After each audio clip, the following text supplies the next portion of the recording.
बिस्मिल्लाहिर्रहमानिर्रहीम। अस्सलाम वालेकुम। तो कैसे हैं मेरे प्यारे व्यूअर्स। आज हम बना रहे हैं बहुत ही ज़बरदस्त सब्ज़ी जो कि बहुत ही ज़्यादा जायकेदार बनने वाली है। तो ज़बरदस्त रेसिपी शुरू करने से पहले चैनल पर न्यू हैं तो सब्सक्राइब कर लें। वीडियो पसंद आए तो एक प्यारा सा लाइक और एक प्यारा सा कमेंट कर दें।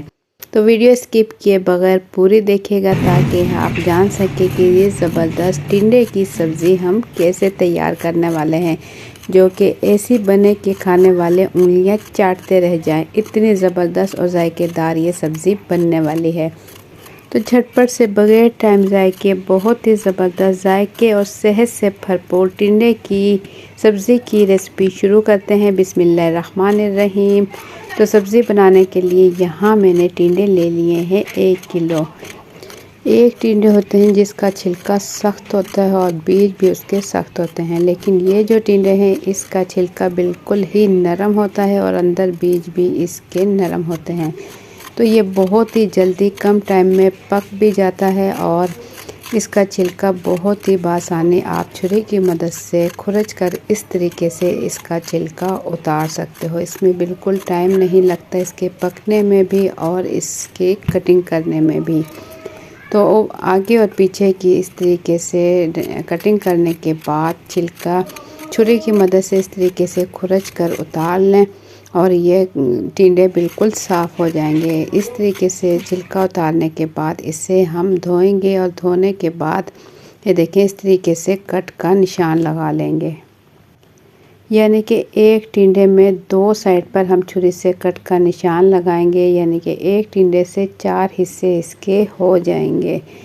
इसी तरीके से तमाम टिंडे पर तेज़ छुरी की मदद से एंड में थोड़ा सा हिस्सा छोड़कर कट का निशान लगा लेंगे ताकि टिंडे बिल्कुल अलग ना हो, लेकिन पकने के दौरान ये अलग हो जाएंगे और ये बहुत जल्दी क्योंकि गल जाते हैं तो जल्दी ही ये गल जाएंगे।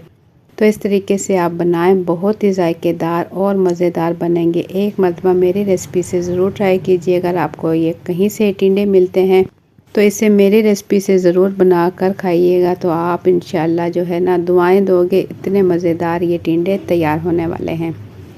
तो तमाम टिंडों की कटिंग मैं इसी तरीके से कर लूँगी। पानी में अच्छे से धोने के बाद इसे छुरी की मदद से इस तरीके से निशान लगाऊंगी और टिंडों की कटिंग करने के बाद हम इसे पकाएंगे। पकाने के लिए यहाँ मैंने प्यारी सी कढ़ाई ले ली और इसे चूल्हे पर रख दिया और चूल्हे पर रखने के बाद इसमें तकरीबन 1 कप मैंने कुकिंग ऑयल डाल दिया। 1 कप कुकिंग ऑयल डालने के बाद इसके अंदर तमाम टिंडे में इस तरीके से रख लूँगी और चूल्हा यहाँ मैंने ऑन कर दिया है। मीडियम फ्लेम पर हम इसे पकाएंगे। तमाम टिंडे इसी तरीके से हम सेट करके रख देंगे। तमाम टिंडे रखने के बाद ढक्कन ढककर हम इसे छोड़ देंगे। हम इसे तकरीबन 40 या 50% इसे हम पकाएंगे और इतनी देर में टिंडे पके। तो यहाँ मैंने ले लिए हैं टमाटर 1 किलो। यहाँ हमने टिंडे लिए थे तो टमाटर हमने ले लिए हैं ½ kg से ज़्यादा है ये टमाटर। तकरीबन ½ kg आप टमाटर ले लें और टमाटर के भी कटिंग आगे पीछे से कटिंग करने के बाद इसके एक टमाटर के हम 2 हिस्से कर लेंगे। देखिए छुरी की मदद से, तेज़ छुरी की मदद से 2 हिस्से कर लेंगे और हम देख लेंगे टिंडे। ये देखिए टिंडे जो हैं माशाल्लाह ज़बरदस्त। ये देखिए टिंडा तो टूट भी चुका है और इसे हम चम्मच चलाकर हल्का सा हिलाएंगे ताकि नीचे से ये जले नहीं। और इसके बाद ढक्कन ढककर मज़ीद हम इसे 2 से 3 मिनट पकाएंगे। तो 2 से 3 मिनट गुजरने के बाद यहाँ मैं आपको दिखाऊँ टिंडे जो हैं मज़ीद नरम हो चुके हैं और ये देखें अच्छे से फ्राई हो चुके हैं। तो बस इस टाइम हम इन्हें निकाल लेंगे। ऑयल से तमाम टिंडे एक एक टिंडे करके अच्छे से निकाल लेंगे ताकि इसका ऑयल ना निकले, सिर्फ टिंडे निकालेंगे। इसी तरीके से अगर आप लोगों ने टिंडे की सब्ज़ी बनाई तो आपको बहुत पसंद आएगी ये सब्ज़ी, क्योंकि इस तरीके से बनाई जाए तो सभी शौक़ से खाएंगे।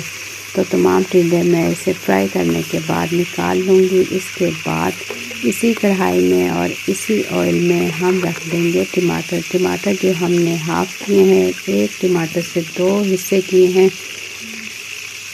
टमाटर ये देखें उल्टी साइड हम ऊपर की तरफ रखेंगे। तमाम टमाटर जैसे कि हमने टीले रखे थे ऑयल में, इसी तरीके से टमाटर रखेंगे।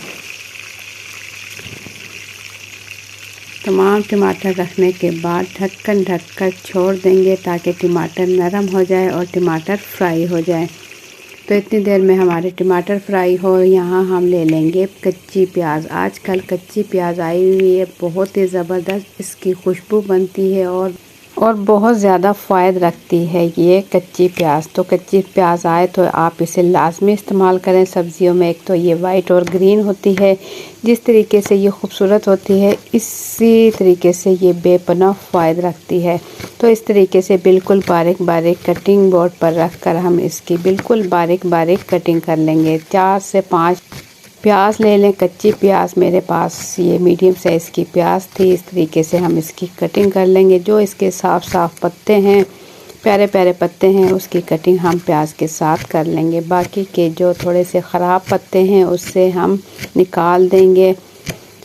तो यहाँ प्याज की कटिंग भी हम कर चुके हैं। बहुत ही ज़बरदस्त प्याज हमारी कटिंग हो चुकी है। तो यहाँ टमाटर भी हम देख लेंगे।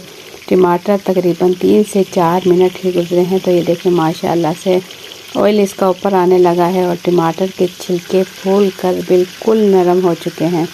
तो टमाटर के छिलके हम उतार देंगे, क्योंकि टमाटर के छिलके जो हैं सब्ज़ी में नहीं गलते। तो इस तरीके से अगर इसके छिलके उतार दिए जाएँ तो अच्छा है। और टमाटर जो है इसी ऑयल में गल कर बिल्कुल नरम हो जाएंगे। तो तमाम छिलके बासानी आप इस तरीके से उतार सकते हो।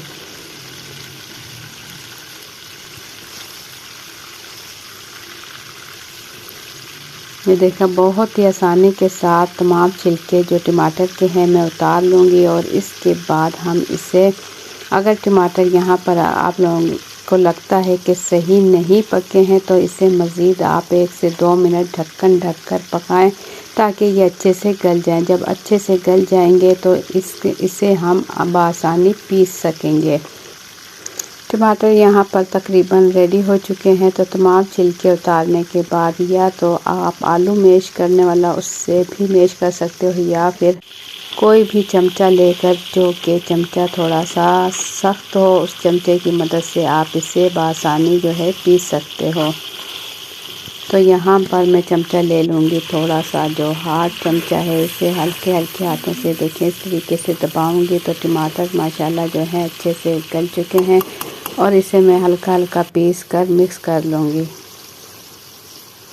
तो यहाँ पर ऑयल जो है मुझे लग रहा है थोड़ा ज़्यादा है, तो मैं ऑयल थोड़ा निकाल लूँगी। अगर आप ऑयल ज़्यादा पसंद करते हैं तो आप ऑयल रहने दें। 1 कप मैंने ऑयल लिया था, तकरीबन मैं आधा कप ऑयल इसमें रख लूँगी और आधा कप के करीब ऑयल निकाल लूँगी, क्योंकि मुझे लग रहा है सब्ज़ी में ऑयल ज़्यादा है तो मैं ऑयल निकाल लूँगी। देखिए बिल्कुल अब हल्का सा ऑयल रह चुका है। तो बस इसी सब्ज़ी के साथ हम ये ज़बरदस्त खूबसूरत जायकेदार और मज़ेदार सब्ज़ी तैयार करने वाले हैं।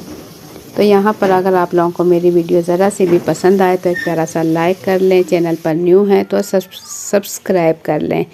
वीडियो अपनी फैमिली और फ्रेंड के साथ ज़रूर शेयर कीजिएगा ताकि हर कोई बना सके बासानी जायके और सेहत से भरपूर ये टिंडे की सब्ज़ी। देखिए माशाल्लाह से इसका कचूमर हम निकाल चुके हैं। जो टमाटर है इसका कचूमर कर दिया हमने पीस पीस कर।